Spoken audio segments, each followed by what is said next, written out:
আজ যাচ্ছি ঘুরু, ঘুরু করতে আমরা সবাই মিলে ৫ জন মিলে শুধু পিয়া বাদ দিয়ে। তো এখানে দেখো অর্পিতা, নিকিতা, দীপা, আমি আর পিয়াসা।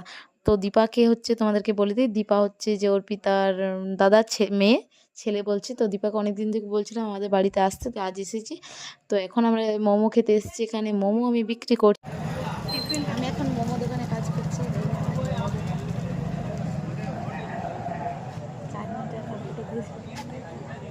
আমি এখানে ১৫ টাকার মোমো নিচ্ছি আর ৩-৪ পা চাটনি চাই, ওই জন্য আমরা হাসছিলাম। তো এখানে মোমো খাওয়া হয়ে গেছে, তারপর নিচ্ছি আইসক্রিম। আইসক্রিম দেখো আমি নিজে নিয়ে নিচ্ছি, এই দোকানটা হচ্ছে আমার। তো তারপর একটা লাড্ডু নিয়ে নিয়েছি, পিয়াসাকে দেবো না কারণ ওর হচ্ছে কানে ব্যথা, ওই জন্য ওকে আইসক্রিম দিইনি। তো এই লাড্ডুটা আমার খুবই ফেভারিট, তোমরা যদি কেউ দিতে চাও আমাকে এই লাড্ডুটাই দিবে, ৫ টাকা দাম বেটে। আমি জানি কেউ দেবে না, এটা ইয়ার্কি করে বলে দিলাম।